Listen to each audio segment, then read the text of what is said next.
Parlez de la sécurité ferroviaire à vos proches. Visitez le finilesvoiestragiques.ca.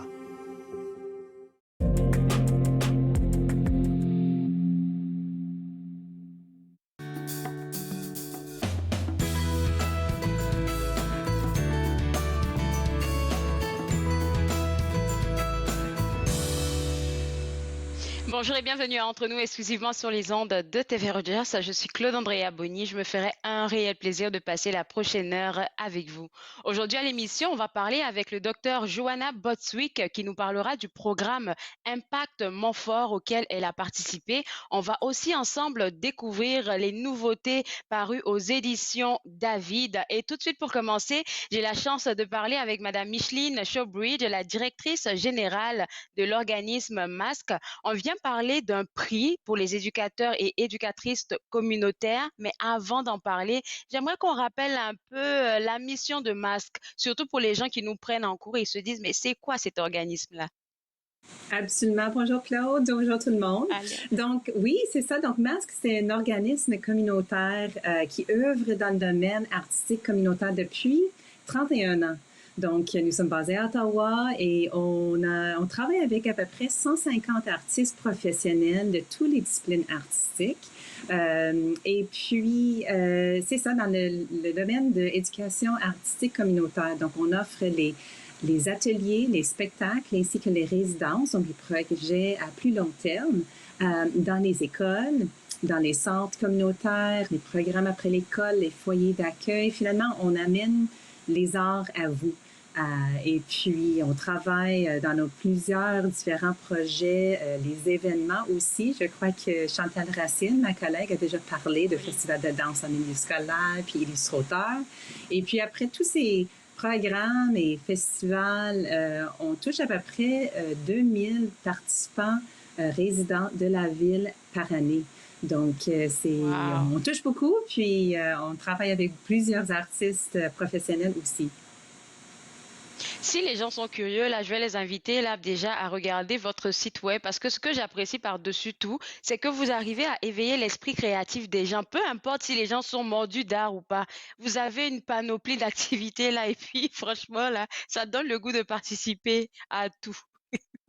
Ah, ben merci. Ben on avait tellement de différents programmes, finalement, dans les deux langues, au-dessus de 300 programmes, avec 56 artistes et groupes d'artistes, qu'on a créé un nouveau site web justement pour qu'on puisse utiliser les filtres à trouver ces 300 plus programmes-là, parce que c'est assez compliqué. Puis, c'est ça, on travaille aussi en partenariat avec le Conseil des arts d'Ottawa et qu'on vient de voir leur site web aussi.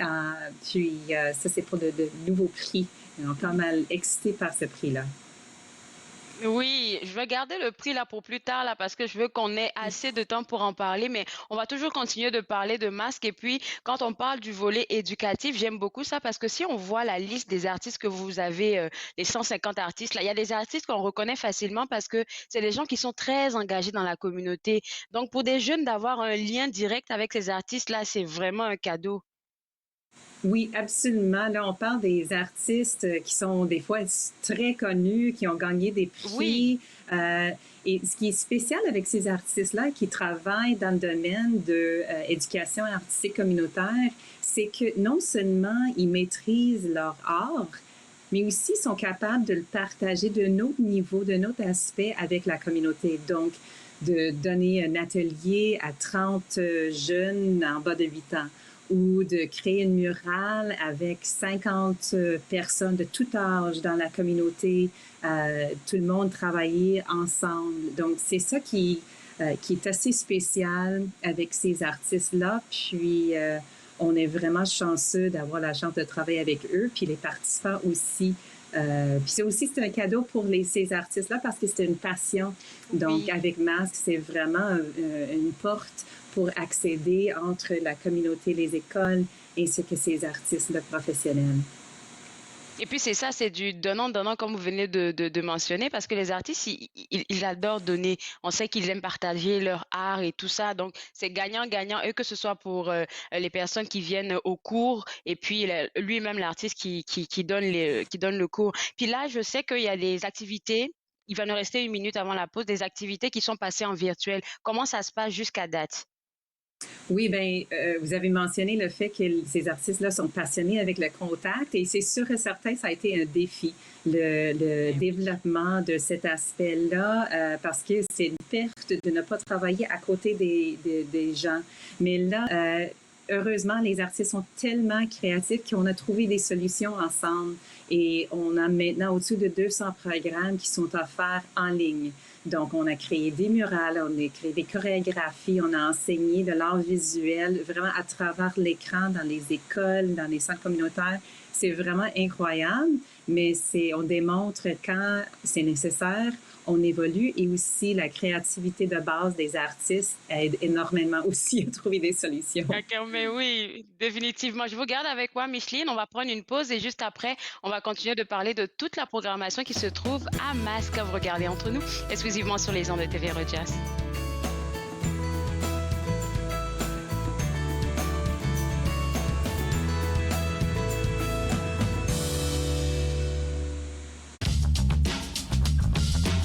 Cette émission est présentée par Télé Élan. Vous êtes enfin aux commandes.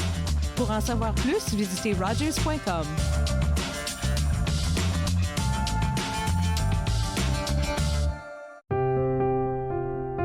Les commerces, les restaurants et les services locaux d'Ottawa font partie importante de notre tissu urbain. Nous pouvons les aider en ces temps difficiles. Commandez chez eux en ligne, achetez des chèques cadeaux à utiliser plus tard, commandez des repas à emporter ou à livrer, démontrez votre soutien sur les réseaux sociaux. S'il vous plaît, faites-le aujourd'hui.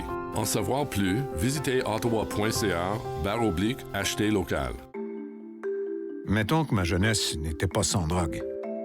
Je dis quoi, mon ado?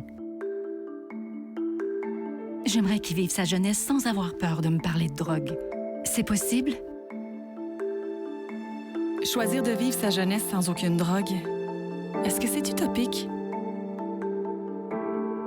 Des questions au sujet des jeunes et de la drogue. Jeunesse sans drogue Canada. Dans la prochaine émission, on découvre plus en détail les plateformes sociales de la mannequin, blogueuse et animatrice web, Pascale Lavache. Suivez-moi, jeudi 20h, sur TV Rogers.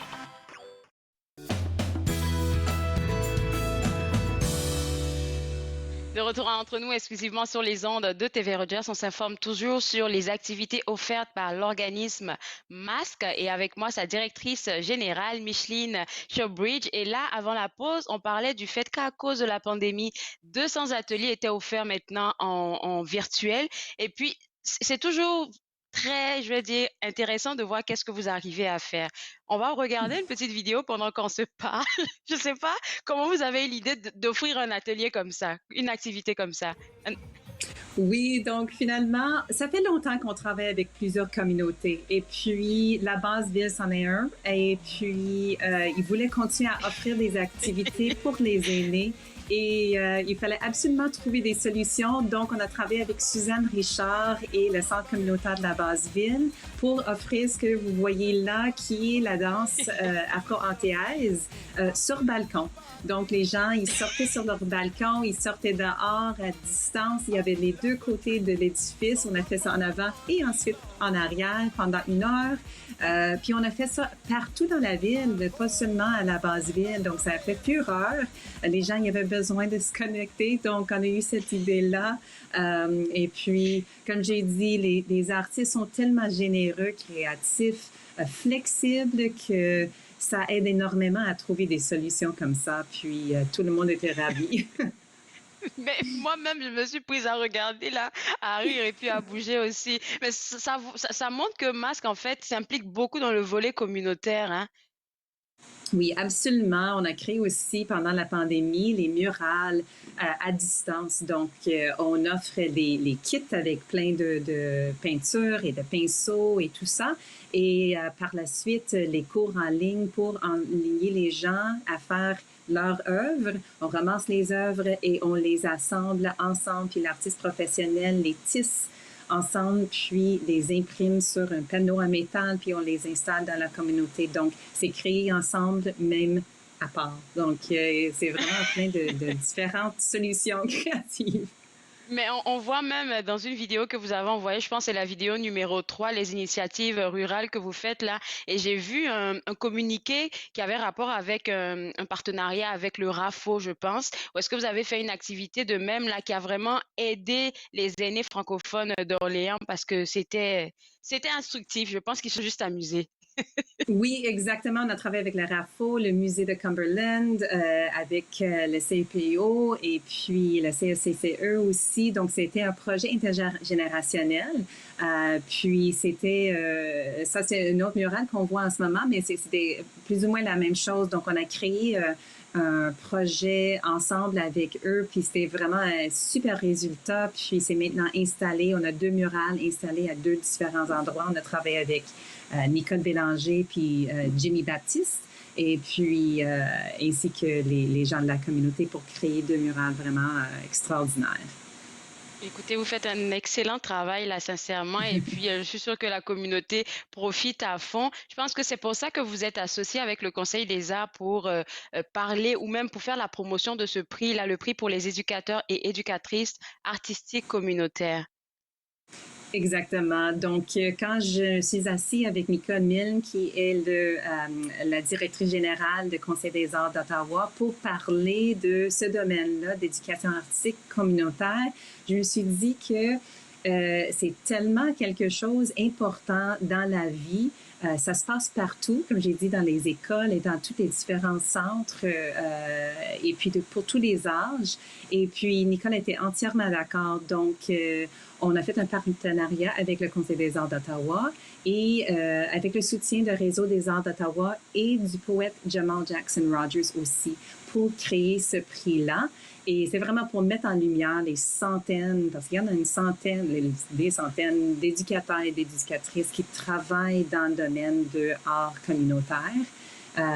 Puis j'en ai vu tellement de différents projets à travers les 12 dernières années où je travaille chez Masque, les projets intergénérationnels, les ados qui se créent des amis, des projets anglophones, francophones où on bâtit les liens entre les différentes communautés. C'est tellement beau à voir. Puis ce prix-là, ça nous permet de mettre un peu de lumière sur ces projets et ces artistes-là. Et ça fait partie de les prix annuels du Conseil des arts d'Ottawa. Donc, il y en a 7 prix en tout. Puis, c'est assez impressionnant qu'ils offrent ça depuis 1988. Donc, ils ont offert 350 000 en termes de bourses à travers ces années-là, qui est assez impressionnant. Puis, c'est grâce à cet effort-là que les artistes, ça reste un métier vraiment valorisé. Puis, les artistes, ils restent, ils sont ancrés dans notre communauté. Puis, c'est important. Alors, c'est quoi les critères pour pouvoir peut-être avoir ce prix? Ce serait quoi les critères pour un éducateur? Oui, donc c'est possible de se proposer ou pour une personne de proposer ou un organisme de proposer quelqu'un. La date limite et on a encore du temps, donc c'est juste au 28 février. Et c'est vraiment, il faut être résident de la ville d'Ottawa ou résident dans la nation haute. Et de travailler comme éducateur ou éducatrice artistique communautaire à temps partiel ou à temps plein à Ottawa depuis les 5 dernières années. Donc, tous les détails d'évaluation et tout ça, ils sont sur le site web de le Conseil des arts d'Ottawa que vous montrez sur l'écran. C'est ça, oui. Donc, à quel volet est-ce qu'on sait, Micheline, à quel volet est-ce que ça se trouve, pardon, parce que j'ai essayé, moi, de le retrouver. Est-ce que c'est dans le volet prix, par exemple? Oui, bonne question. Je crois que oui, c'est dans le volet prix. Exactement. Il y en a 7, donc il faudrait regarder à travers les différents 7. Et puis, il devrait avoir la liste le prix de l'éducateur artistique communautaire. Alors, c'est un appel aux éducateurs et éducatrices artistiques communautaires, ou même si vous en connaissez un qui se démarque dans la communauté, là, vous pouvez soumettre sa candidature. Micheline, vous avez dit que c'est jusqu'à quand la date limite pour la soumission? Le 28 février, et pour encourager les gens encore plus, non seulement et valoriser dans la communauté publiquement et tout ça qui est super important, il y a un beau prix qui vient avec. Donc, il y a 3 choses. Il y a une estampe à tirage limité de la série A de la ferme expérimentale de Geraldine Taylor. Il y a une bourse de 3 000 $ et il y a une adhésion de bienfaiteurs coopératifs annuels au Conseil des arts d'Ottawa. Donc, assez le fun. Tant qu'à moi, ça vaut la peine de postuler. Oui, absolument. Donc, j'encourage tout le monde qui connaît quelqu'un de en parler puis de postuler. Merci. On se voit une prochaine fois. Ah, bien, merci beaucoup, Claude. Alors, vous autres à la maison, pour postuler ou même pour déposer une candidature comme pour le prix d'éducateur ou éducatrice artistique communautaire de l'année, vous êtes invité à visiter le www.conseildesarts.ca et pour pouvoir avoir accès aux activités offertes par l'organisme MASC, le site web c'est masconline.ca. On va prendre une pause et juste après la pause, on parle avec Véronique Sylvain des éditions David. Vous regardez Entre nous exclusivement sur les ondes de TV Rogers.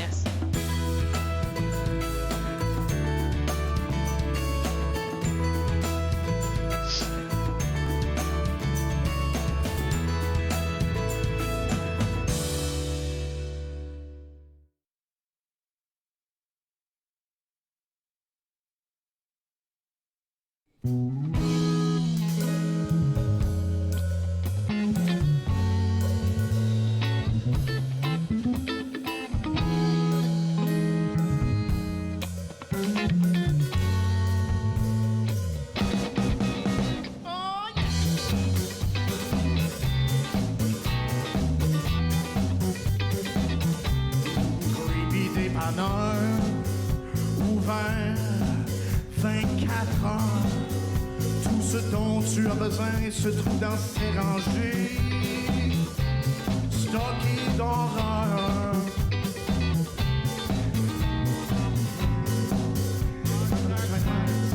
Mais torse nu, à côté sur le comptoir où tout le monde peut voir la vente d'accessoires pour substances défendues. Yeah! C'est vrai?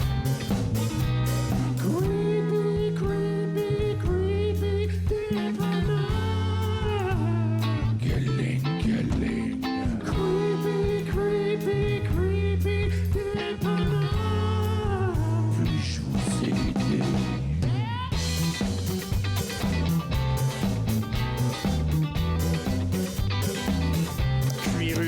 De retour à Entre nous, exclusivement sur les ondes de TV Rogers. On parle maintenant des nouvelles parutions aux éditions David. Et avec moi, Véronique Sylvain. Et Véronique, ce matin, on commence les nouveautés avec une nouveauté de la série 14 et 18. Oui, bonjour Claude. Donc, merci de nous accueillir aujourd'hui pour qu'on parle de nos nouveautés et nos activités. Donc, l'année vient à peine de commencer. On a plein de choses à vous proposer. Donc, on a une première parution de l'année, c'est de Louise Royer, donc L'exilé du temps. Et donc, on voit la couverture à l'écran maintenant. Donc, en fait, c'est le 5e tome de la série qui avait commencé par iPod et mini-jupe au 18 plusieurs années. Et donc, au fond, donc ça se passe en l'an 2028. Christophe, qui est un jeune ado de 15 ans, il découvre que sa mère lui a menti à propos du décès de son père. Puis il se rend compte finalement qu'il est le fils de François Maillard, qui, justement, était justement le comte de Besançon, qui est né au 18e siècle, donc on voit dans les autres tomes de Louise Royer, et qui a été parachuté au 21e siècle grâce à la téléportation, donc grâce au projet Philo, donc un vaste projet de simulation du passé. Donc voilà, donc c'est un petit aperçu de ce roman qui est en librairie depuis le 25 janvier dernier. Et il faut dire aussi que cette série de Louise Royer, donc c'est une série de science-fiction, mais dans laquelle on retrouve aussi du fantasy également, donc de la science-fiction, oui, et donc un roman d'aventure également qui plaira justement aux garçons comme aux filles. Et livre, justement, qui est disponible depuis quelques semaines, qu'on peut retrouver dans toutes les bonnes librairies. Et Louise Royer, justement, bon, est une scientifique à la base. Et maintenant, elle enseigne les mathématiques dans une école de Mississauga. Elle est originaire de Montréal, mais elle habite dans le sud de l'Ontario depuis plusieurs années. Donc, elle a vraiment fait des études un peu partout au Canada, donc entre autres en sciences, en physique. Et bon, avec ses recherches, tout ça, bon, évidemment, elle écrit des ouvrages savants, des articles savants, mais elle s'est aussi consacrée à l'écriture de romans pour adolescents. Donc, elle met en profit ses connaissances en sciences et aussi en écriture pour justement livrer des romans pour adolescents qui, franchement, sont vraiment populaires aussi dans les écoles en Ontario français, mais aussi au Québec. Donc voilà, pour tous ceux et celles qui sont intéressés à lire du bon roman de science-fiction, mais aussi de fantasy, L'Exilé du temps, en librairie depuis le 25 janvier dernier. Et puis aussi aux éditions David, au cas où vous avez envie de vous le procurer sur le site web. Deuxième nouveauté, c'est Capharnaüm de Nancy Vickers. Oui, donc Nancy Vickers est une autrice de la région d'Ottawa. Donc, elle habite depuis plus de 40 ans dans la région d'Ottawa. Elle a publié de nombreux romans et contes, puis donc c'est l'univers dans lequel elle plonge souvent pour écrire ses livres. C'est souvent la frontière du fantastique, du gothique, pardon, et de l'érotisme. Donc, pour ce roman, elle a été vraiment, bon, elle s'est inspirée, bon, des connaissances. Elle dit qu'il y a des gens qu'elle connaissait qui étaient des accumulateurs compulsifs. Donc, elle s'est vraiment plongée là-dedans pour écrire ce roman qui est, bon, d'ailleurs, les accumulateurs compulsifs, on les connaît aussi en anglais sous le nom de hoarders. Et justement, elle a même regardé toute la série de Hoarders, qui est une série américaine, et elle est vraiment comme pour prendre des éléments psychologiques, des éléments factuels pour écrire ce roman. Et donc, c'est vraiment un roman digenté qui met en lumière le syndrome de Diogène, donc le syndrome des accumulateurs compulsifs, qui mène vraiment les personnes qui sont atteintes de ce syndrome au pire, voire à la folie. Et c'est le cas de, justement, le personnage principal de son roman, donc Elsa. C'est une femme qui est assez surprenante, qui aime vraiment beaucoup les objets, mais en particulier des objets hétéroclites, mais aussi des araignées. Donc là-dedans, dans le roman, on va la suivre dans sa folie, justement. Puis on voit aussi à quel point toutes ces accumulations pas de livres, mon Dieu, je suis en train de parler, je pense que je parle pour moi parce que j'accumule beaucoup de livres. Donc on la suit vraiment dans ces accumulations d'objets de toutes sortes. Et on voit aussi que cette manie-là qu'elle a va vraiment nuire à toutes les relations interpersonnelles qu'elle a. Donc avec sa mère il va justement l'expulser de la maison, son mari qui va la quitter, sa fille par la suite qui va être prise en charge par ses beaux-parents. Donc voilà, donc c'est un roman très bien écrit, un roman psychologique aussi, dans lequel on entre vraiment dans, comme je disais, les habitudes des accumulateurs compulsifs. En particulier, ici dans ce cas-ci, c'est dans le cas d'une femme, d'un personnage féminin, et qui va vraiment, je ne vous révèle pas la suite, vraiment sombrer dans la folie avec toutes ces choses qu'elle accumule au fil des années. Donc, Capharnaüm. Et j'ai oublié de mentionner aussi, excuse-moi, que le livre n'est pas encore disponible en librairie, mais le sera le 8 février, donc dans quelques jours. Donc, pour tous ceux et toutes celles qui aimeraient lire un roman psychologique d'une autrice quand même assez prolifique de la région d'Ottawa, Capharnaüm, disponible en librairie le 8 février. Ça, c'est bon à savoir, intéressant, surtout en ce moment-là où je suppose que les gens sont à la maison, ils cherchent à faire du ménage, ils veulent se détacher, ils veulent pas se détacher, lisez Capharnaüm, pardon, je pense que ça va les aider. Oui, on va passer à la troisième. Oui, c'est drôle parce que je te parlais justement de ce sujet-là, puis moi, sans m'en rendre compte, je me dis, elle accumule des livres. Moi, c'est moi. Moi, je fais ça, j'ai plein de bibliothèques chez moi. Au fil du temps, on accumule beaucoup de choses, dont des livres. Alors, la troisième parution, c'est On n'est jamais trop prudent de Bado. Oui, Bado, que vous connaissez justement, grâce au journal Le Droit, donc le caricaturiste du journal Le Droit depuis 1981, Guy Badeau, de son nom. Bon, il a collaboré à plusieurs journaux dans le passé, mais il est vraiment dans la région d'Ottawa-Gatineau depuis une trentaine d'années. Et donc, dans ce cas-ci, c'est un recueil de caricatures, dont le 4e qu'on publie aux éditions David, On n'est jamais trop prudent, qui sera en librairie dès le 15 février prochain. Donc, On n'est jamais trop prudent. Bon, comme tous les recueils de caricatures de Badeau, bon, il s'inspire beaucoup de l'actualité nationale, donc au Canada, mais aussi provinciale en Ontario. On parle aussi du Québec, mais il y a aussi de l'actualité un petit peu plus internationale. Mais dans ce cas-ci, bon, on parle entre autres de Donald Trump, et dont on avait parlé aussi dans le précédent recueil de Badeau. Cette fois-ci, Trump est allé trop loin.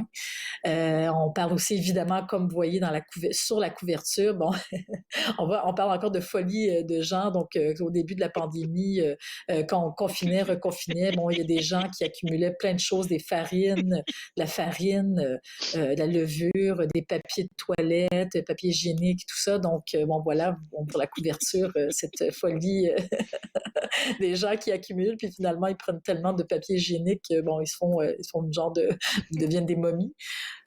Donc, ça parle évidemment de la pandémie, ça parle des élections fédérales, ça parle aussi de la langue française qui est menacée, donc qui est le cas, bon, en Ontario français avec ces dernières années, ce qui s'est passé avec le gouvernement conservateur. Donc, ça, c'est quelques exemples de sujets que Badeau explore grâce à ses caricatures. Donc, des sujets croustillants, vraiment il y en a vraiment pour tous les goûts. Puis encore avec un brin d'un humour grinçant. On reconnaît vraiment l'humour et la touche de Badeau. Voilà. Puis ça montre les dérives puis les travers de la société moderne aussi. Donc, en librairie le 15 février prochain.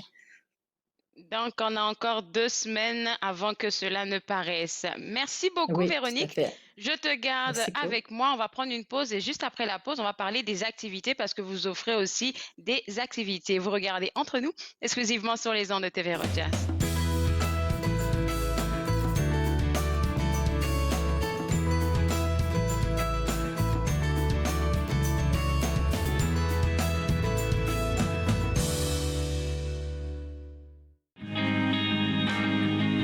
Une dernière partouze, une partie de façade,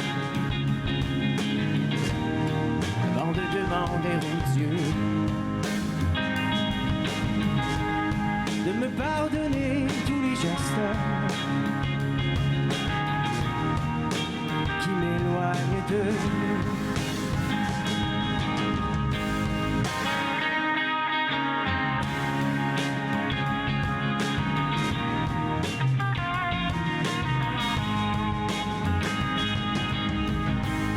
Je ne peux pas vivre au bout d'une leçon.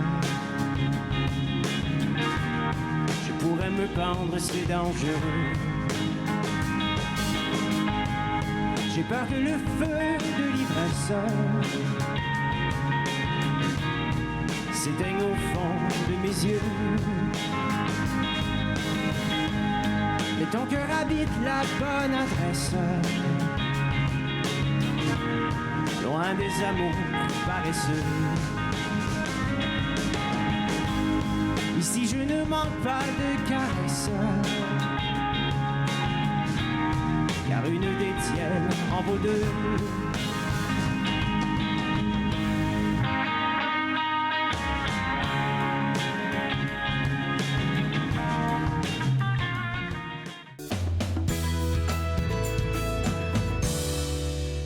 De retour à Entre nous, exclusivement sur les ondes de TV Rogers.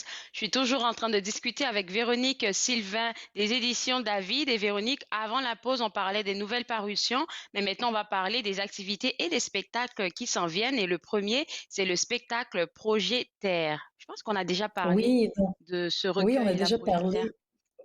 Oui, tout à fait. Donc, le recueil Projetaire, c'est un recueil qui regroupe les textes d'une trentaine de poètes d'un peu partout au Canada, donc du Québec, de l'ouest de l'Ontario, de l'Acadie, de l'Ontario aussi, de l'ouest canadien, pardon, et non de l'ouest de l'Ontario. Et donc, dans le cadre du Salon du livre de l'Outaouais, qui, vous l'avez vu, sera virtuel cette année, on organise un grand spectacle. C'est vraiment le spectacle qui, chaque année, le SLO organise un grand spectacle. Cette année, c'est le spectacle Projetaire qui, pandémie oblige, aura lieu sur le web, donc sur Zoom. Donc, le tout sera le jeudi 24 février. Le tout aura lieu le dimanche 27 février à 19h30. Donc, les gens qui aimeraient se procurer un billet doivent aller sur le site web du Salon du livre de l'Outaouais sous spectacle Projetaire. Donc, les billets sont en vente. Et c'est un spectacle qui va regrouper des poètes qui ont contribué au recueil. Donc, on a Chloé Laduchesse, Éric Charlebois, Amber O'Reilly, Maya Cousineau-Molène, Michel Terrien et moi-même. Parce que j'ai aussi, je suis poète, j'ai aussi contribué au recueil. Oui, donc donc je suis très contente d'y avoir collaboré. Et donc, c'est un spectacle qui a été mis en scène par Jean-Marc Dalpé, et qui est aussi auteur, poète, mais aussi comédien, donc qui assure la direction artistique. Et il y a aussi Marcel Aymard, qui est un auteur, compositeur, interprète de la région d'Ottawa, de Vanier plus précisément, qui fait la création musicale et la performance musicale, en plus avec Daniel Boivin.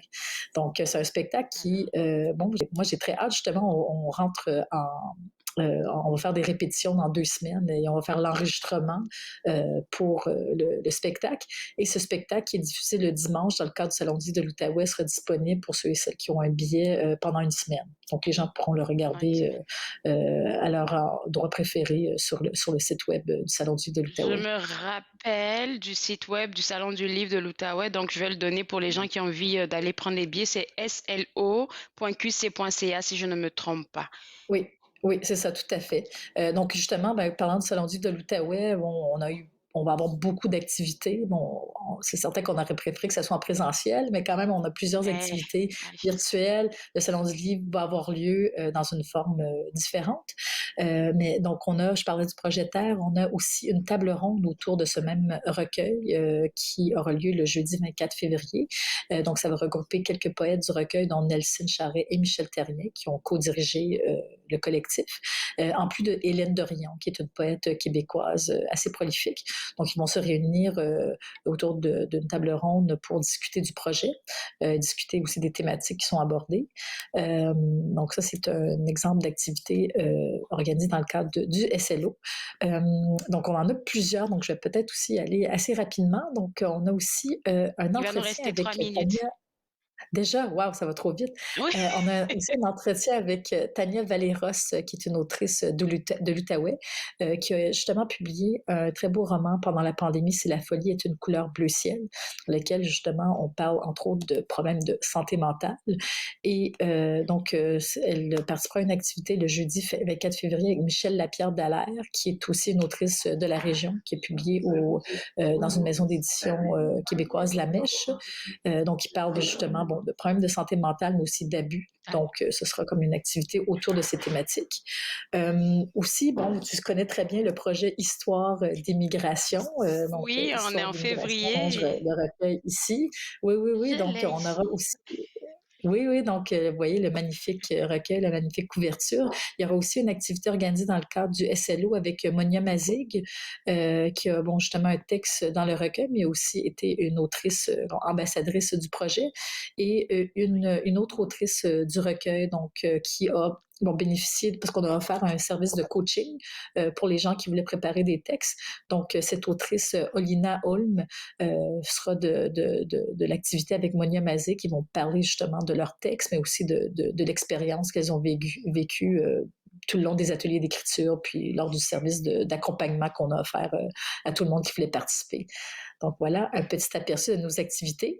Et pour plus de détails sur toutes les activités, donc je vous invite à consulter notre site web, éditiondavid.com, ou sinon aussi vous rendre au slo.qc.ca avec toute la programmation de tous les éditeurs et toutes les éditrices.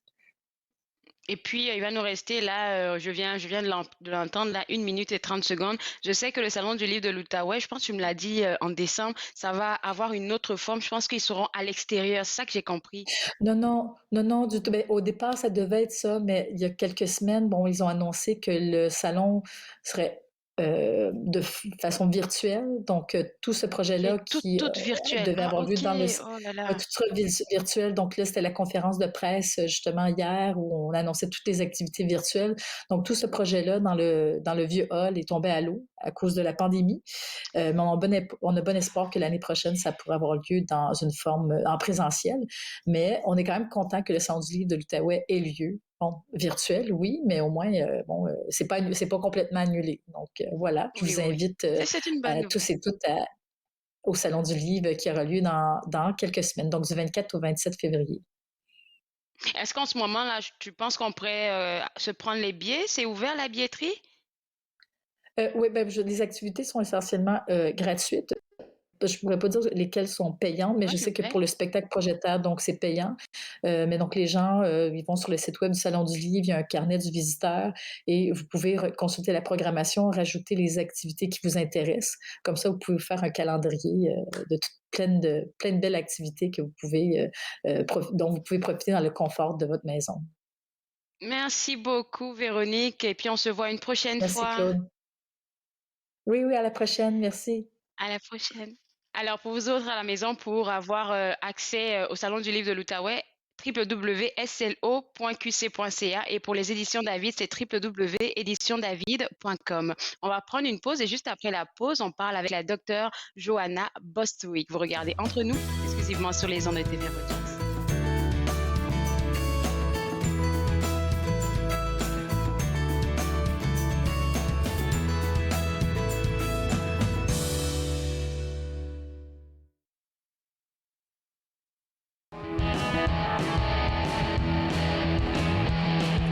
On allait jouer du rock sur le bord du fleuve. Tout frais sorti du truck, la journée était neuve. Avec l'air de la mer pis une caisse de bière, on allait enfin exaucer nos prières. Alright! Et là tu pas que tu débarques, pis t'as vraiment l'air en beau joie de vert. Tu nous crashes notre vibe, tu gueules à tu tête. Retourner dans Waville, laisser tomber tranquille. Mr. Right, tu voudrais donc que le monde s'arrête. Mr. Right, I think you're wrong but I'm gonna fight. Alright, Mr. Right. Alright, alright, alright, Mr. Right.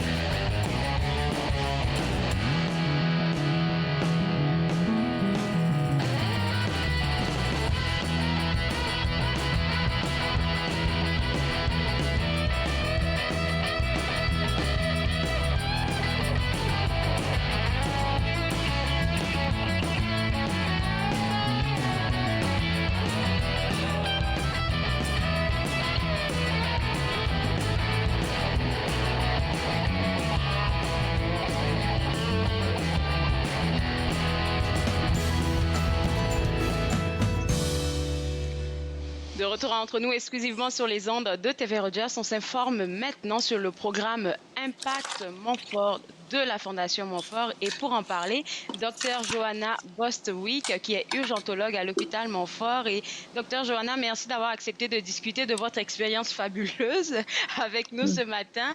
Mais avant de parler de cette expérience-là avec le programme Impact Montfort, j'aimerais oui, on ne veut pas parler de pandémie, mais savoir comment ça se passe de votre côté à l'hôpital Montfort. Comment vous tenez le coup, je vais dire? Bonjour et merci pour l'invitation ici aujourd'hui. Ben oui, je suis urgentologue à Montfort, ça fait à peu près 8 ans maintenant. Ben, pour être honnête, c'est pas super facile maintenant, c'est vraiment difficile. Presque 2 ans avec la pandémie de COVID-19, tout le monde est assez brûlé.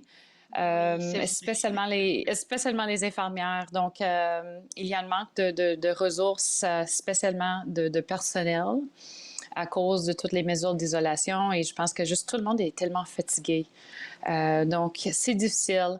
Mais heureusement, on a une équipe formidable. J'ai des très bons amis à Montfort. Donc, la partie sociale est très bien, mais ça m'inquiète définitivement, Yolan, la situation présentement. Tout ce que nous, on peut faire là, franchement, c'est de vous envoyer plein d'amour à vous, à vos collègues, parce qu'on sait que vous abattez un travail extraordinaire. On ne peut pas se faire des câlins, mais on vous envoie plein d'amour. Mais merci beaucoup. Merci beaucoup. Je suis tellement contente quand quelqu'un m'amène même un café. C'est comme, c'est excellent. Donc, j'espère que la communauté entend ça, là, comme passer faire des halos peut-être en chaîne dans vos voitures, là, devant l'hôpital Montfort, juste faire des halos, je pense qu'ils seront contents de vous voir. Alors là, maintenant, on va parler de votre expérience avec le programme Impact Montfort, mais on veut savoir déjà, c'est quoi ce programme-là? C'est un excellent programme. Donc, vraiment, si quelqu'un, un employé à l'hôpital, a un intérêt personnel, ils ont un défi qu'il va faire, donc ça peut être un marathon, il veut grimper au sommet d'une montagne, n'importe quoi, il peut faire ça, il peut aller à la Fondation Montfort pour demander comment est-ce que je peux faire un levée de fonds pour l'hôpital et aussi faire quelque chose qui m'intéresse. Donc, c'est exactement ce que moi et mon mari, on a fait quelques années passées. Alors, je vois que quand je suis allée sur le site web de la Fondation Montfort, pour les différents je ne savais pas qu'il y avait plusieurs défis déjà pour commencer. Je connais juste le défi anniversaire de la Fondation Montfort parce qu'il y a quelqu'un du conseil d'administration qui nous a parlé de ça et comment ça fonctionne en fait. Même un petit sou là, ça peut changer quelque chose. Mais j'ai vu les nombreux défis qu'il y a là, il y en a beaucoup. Et pourquoi vous avez choisi le défi escalade? Bien, en effet, je ne savais même pas que c'était parti de... Je ne connaissais pas l'Impact Montfort quand j'avais décidé de faire l'escalade Kilimanjaro, honnêtement. Donc, qu'est-ce que moi et mon mari, pour son 40e anniversaire, il a dit... je veux pas aller me relaxer en Mexique. Je veux faire quelque chose de très difficile. On va aller grimper au sommet. Et puis, en même temps, parce que tu étais urgentologue, on va faire un levée de fonds pour l'urgence. Donc, c'est pour ça qu'on a découvert l'Impact Montfort. Parce que on a présenté notre cas et puis ils ont dit c'est parfait, on va faire de levée de fonds et on voulait précisément on voulait acheter un ultrason pour l'urgence. Donc, c'était vraiment pour quelque chose qu'on avait besoin en particulier. OK, d'accord. C'est ça. Docteur Johanna, de vous à moi, lorsque votre mari vous a dit que son défi à lui, c'était d'aller sur le Kilimanjaro, quelle a été votre réaction? Mais, moi aussi, honnêtement, Yolan, je suis juste autant folle que lui. Donc, vraiment, j'étais tellement excitée, j'étais tellement intéressée à faire ça parce que je pensais qu'on l'a fait au mois de janvier 2020, juste avant la pandémie. Je pensais que c'était pour être chaud, mais je ne savais pas que c'est très froid au sommet. Donc, ça, c'était une grande surprise. Je n'étais pas autant préparée pour le froid. Mais vraiment, j'étais excitée parce que moi aussi, j'ai grimpé Everest, j'ai fait beaucoup d'escalade avant. Ça m'intéresse beaucoup de faire des aventures comme ça. En tout cas, pour moi, Claude Andrea, je sais pas, je peux faire tous les autres défis, mais ce défi escalade, là, quand j'ai regardé les suggestions qu'on faisait, là, je me suis dit, je vais pas dormir toute la nuit, là, si je pense que je vais aller monter comme le mont Everest ou bien le Kilimanjaro, là. Ça, c'est un stress énorme, mais je me dis que c'est une expérience incroyable. C'était vraiment une expérience incroyable. Très difficile. Pour nous, c'était pas vraiment la partie physique qui était difficile. Définitivement, l'altitude, c'est des longues journées, ça pleut, c'est chaud, c'est froid. Mais pour nous, c'était vraiment, je dirais pour moi, c'était mental. De marcher pendant des heures, c'est pas nécessairement super confortable. Et puis, t'as pas de téléphone, t'as pas d'ordinateur, t'es tu es vraiment toute seule en nature. C'est vraiment une excellente expérience, mais définitivement un défi, je dirais, mental. Et spécialement, vous voyez là, quand on a grimpé au sommet, on commence à minuit. Donc, c'est complètement noir. L'altitude nous affecte tellement à ce point-là. Et puis, c'est 8 heures pour grimper 5 km presque vertical. Donc, c'est à ce point-là qu'on a dit « Wow, qu'est-ce qu'on fait? Il y a quelqu'un qui va nous sauver maintenant. » C'est juste un pas avant l'autre. Et donc, quand on fait une expérience comme ça, je trouve que ça nous donne un peu de perspective quand il y a des défis dans notre vie normale, quotidien.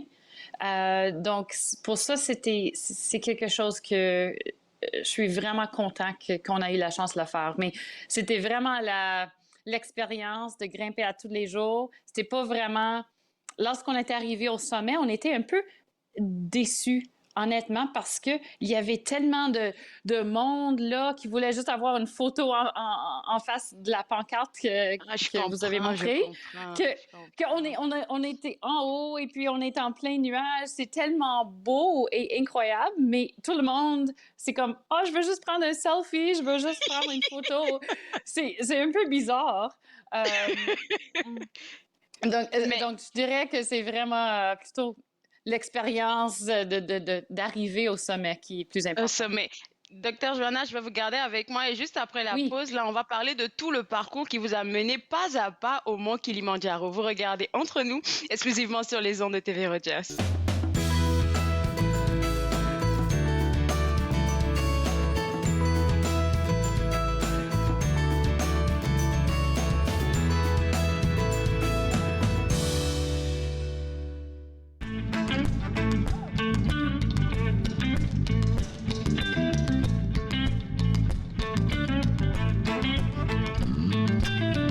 revenant de la jolie Rochelle, et l'homme en revenant de la jolie Rochelle, en revenant de la jolie Rochelle, et l'homme en revenant de la jolie Rochelle. J'ai rencontré trois jolies demoiselles, et là j'ai rencontré trois jolies demoiselles. J'ai rencontré trois jolies demoiselles, et là j'ai rencontré trois jolies demoiselles. J'ai pas choisi, mais j'ai pris la plus belle, et là dans le fond d'un bois, il y a un joli petit joli dans le fond d'un bois, il y a un petit village dans le fond d'un bois, il y a un joli petit joli dans le fond d'un bois, il y a un petit village. J'ai pas choisi, mais j'ai pris la plus belle, et là j'ai pas choisi, j'ai pris la plus belle. J'ai pas choisi, mais j'ai pris la plus belle, et là j'ai pas choisi, mais j'ai pris la plus belle. Je l'ai montée derrière mon sumacelle, et là dans le fond d'un bois, il y a un joli petit joli dans le fond d'un bois, et il y a un petit village dans le fond d'un bois, il y a un joli petit joli dans le fond d'un bois, il y a un petit village. Je la fis monter derrière mon sumacelle, et là j'y fis son lieu sans parler avec elle. Au bout de son lieu, elle me demande si t'as boire. Je l'ai menée auprès d'une fontaine. Je la fis monter derrière moi sur ma selle, et là j'y fis son lieu sans parler avec elle. Au bout de son lieu, elle me demande si t'as boire. Je l'ai menée auprès d'une fontaine. Dans le fond d'un bois, il y a tout joli petit joli.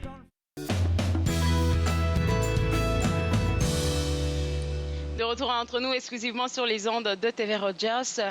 Je discute toujours avec mon invitée, Dr Joanna Bostoui, qui est urgentologue à l'hôpital Montfort et qui a participé au programme Impact Montfort qui est lancé par la Fondation Montfort. Et le Dr Joanna a monté sur le Kilimandjaro avec son époux. Et puis là, on a dit que vous êtes arrivé au mont du Kilimandjaro à minuit. Pourquoi ça se fait tard dans la nuit comme ça? Très bonne question. Donc, on commence à minuit et puis on grimpe pendant à peu près 7 à 8 heures pour être là pour le lever du soleil. Ah, je comprends pour que ce soit... Ah, mais je comprends pourquoi les gens sont pleins à prendre des photos et tout ça, parce que ça, c'est unique comme moment. Mais et si on parlait de la préparation? La préparation, je dirais... Définitivement, il faut être capable d'avoir un peu d'endurance, donc d'être capable à marcher pendant des longues heures. Pour nous, on était assez bien entraînés déjà. Mais vraiment, c'est difficile parce qu'on ne peut pas nécessairement préparer pour l'altitude. Ça va affecter chaque personne d'une manière différente. Donc, on a amené, il y a des pilules qu'on peut prendre pour aider avec l'altitude. On les a amenés, mais on ne les avait pas pris parce qu'on n'était pas autant affectés. Définitivement, j'ai parlé à mes amis qui font l'escalade pour voir quelle sorte de matériel est-ce qu'on devrait amener en termes de manteau, bottes, tout ça. Mais je dirais, entre moi et toi, la plupart de notre équipement vient du Costco. Donc, on n'a pas dépensé beaucoup. On est juste comme ça. On ne voulait pas aussi dépenser des milliers de pièces pour l'équipement. Mais c'est ça. On a parlé des gens et puis on a essayé de faire des marches pour entraîner, mais vraiment, on n'était pas sûr à quoi qu'est-ce qui nous attendait.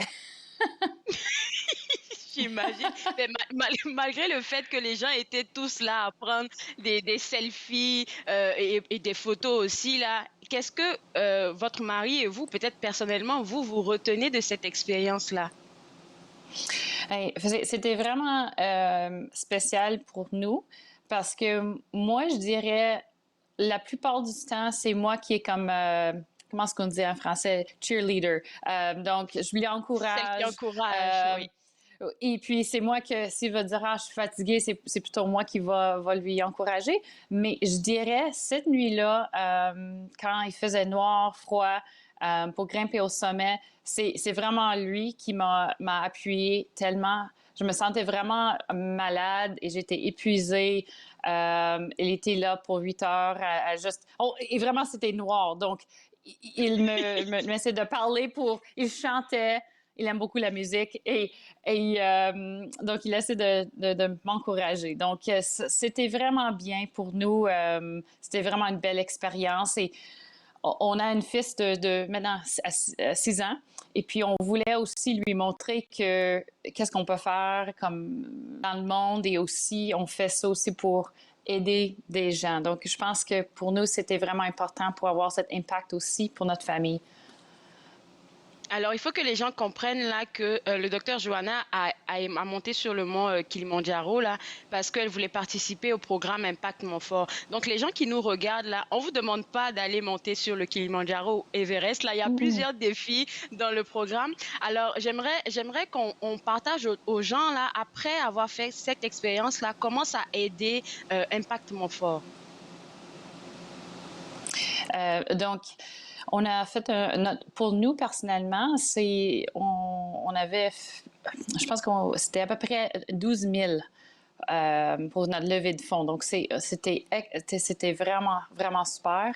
Et on a été capable d'acheter un ultrason portable pour l'urgence et aussi un iPad qu'il faut utiliser avec l'ultrason.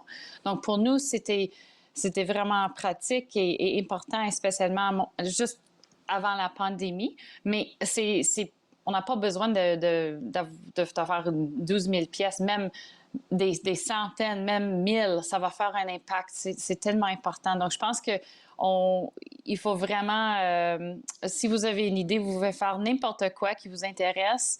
Je pense que même faire un levée de fonds pour 300 $ et puis vous allez courir 5 km, ça va aider. Et puis, je pense que c'est tellement une bonne expérience personnelle. C'est vrai, et oui. c'est encourageant. Et puis, ça aide avec, je pense, spécialement maintenant, la morale à l'hôpital. C'est vraiment encourageant pour les autres employés. Parce que j'imagine qu'après une expérience comme ça, quand on repart dans notre milieu de travail, on est celle-là qui devient celle qui encourage. Parce qu'on a vécu quelque chose de gros et puis on est même apte à travailler beaucoup plus rapidement, je me dis. Oui, c'est définitivement motivant. Ou je pense pas, des fois, mes collègues vont aussi penser que c'est un peu folle, mais tout le monde était très, très, très, très content. Et puis aussi, ça leur encourage aussi de donner à l'hôpital. Donc, j'avais beaucoup, beaucoup de soutien pour les fonds. Alors là, maintenant que vous avez eu le soutien pour les fonds et puis que vous avez vécu cette expérience extraordinaire, est-ce que, Dr. Johanna, vous pensez à un autre défi? C'est une très bonne question. Je pense que j'aimerais juste avoir la chance de voyager. J'ai pas vraiment pensé qu'est-ce qu'on va faire, qu'est-ce que moi je vais faire, mais mon mari, c'est une très bonne question parce que je pense qu'on va peut-être parler à l'Impact Montfort. Il veut en quelques mois, il va faire courir 6 kilomètres à chaque 4 heures pour 48 heures. Donc, juste pour avoir un défi de ne pas trop dormir. Donc, c'est possible que je vais faire un peu de course avec lui, mais on commence à penser comment est-ce qu'on va faire un levée de fonds pour ça. Donc, c'est quelque chose qu'on va juste faire à Ottawa. Mais c'est plutôt lui, mais peu importe, c'est comme il est parti de la famille Montfort. C'est ça. Et puis moi, je trouve intéressant que la Fondation Montfort donne la possibilité à tout le monde d'utiliser ses talents ou même ses compétences pour pouvoir organiser un défi. Je viens de voir sur le site web, là, c'est incroyable. Il y a le défi cuisine ou le défi tricot-couture. Pour les gens qui aiment tricoter, là, vous pouvez faire un défi tricot, là, et puis ramasser des sous. Oui, c'est vrai. Je parle surtout d'activité physique, mais ça peut être n'importe quoi. Donc, je trouve que c'est vraiment spécial. Et c'est vraiment bien qu'ils ont tout organisé ça parce que c'était tellement facile pour nous. J'ai pas besoin de faire de la préparation, j'ai pas besoin d'organiser le site web. Moi, je dis à mes amis, qu'est-ce qu'ils font? Ils vont préparer le courriel, tout ça, à les amis. Et puis, c'est très facile à donner de l'argent. Donc, oui, c'est vraiment, il n'y a pas de raison pour ne pas s'informer et regarder le site web. Merci beaucoup, Dr. Johanna. Félicitations pour votre défi et puis on espère vous reparler dans le cadre d'un autre défi. Bonne journée. Merci, Claude-Andrea. Bye. Alors moi, je vous donnerai des informations concernant le programme Impact Montfort après la pause. Vous regardez Entre nous, exclusivement sur les ondes de TV Rogers.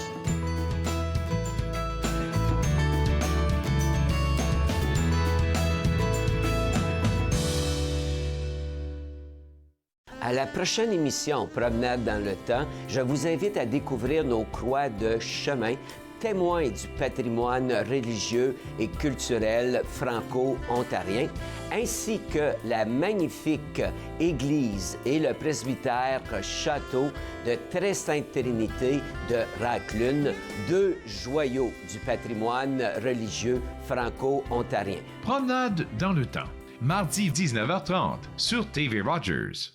À la prochaine émission, on reçoit Daniel Vallée et Jean Cloutier qui vont nous parler des mots d'amour dans l'école. Donc, on vous revoit là. Viens que je te raconte, dimanche 21h sur TV Rogers. Nous venons de traverser des moments difficiles, une dure épreuve pour beaucoup. Mais ça nous a aussi rapprochés et ça doit continuer. Il est temps de dire haut et fort, voici ma communauté, c'est ce qui compte le plus. Il est temps d'aider vos voisins les plus touchés, les vétérans, les aînés, les jeunes. Il est temps de rebâtir. En adhérant à la Légion, vous soutenez des programmes et des initiatives essentielles au sein de votre communauté.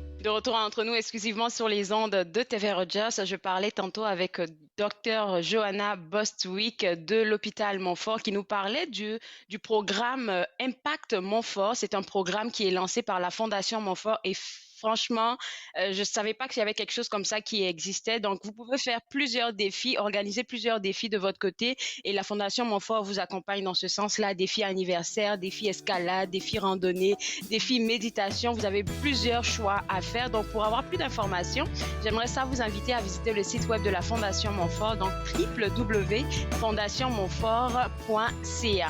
Moi, je me suis fait le plaisir de passer 7 heures avec vous. On sera de retour demain à partir de 11h. Et demain, je vais m'entretenir avec M. Samuel Coeto, qui est le directeur de l'Alliance française.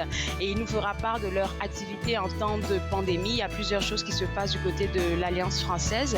Je vais aussi parler avec Linda Leclerc de l'école du yoga du rire. Vous la connaissez. Elle va revenir non seulement pour nous faire des exercices, mais en plus de ça, nous parler du sommet de la bonne humeur. Vous savez que depuis le 18 janvier, elle a lancé officiellement le sommet de la bonne humeur qui se passe extraordinairement bien.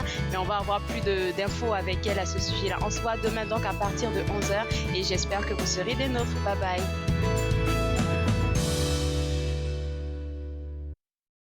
Faites-nous part de vos commentaires en composant le 613-521-2323 par courriel sur Facebook et Twitter.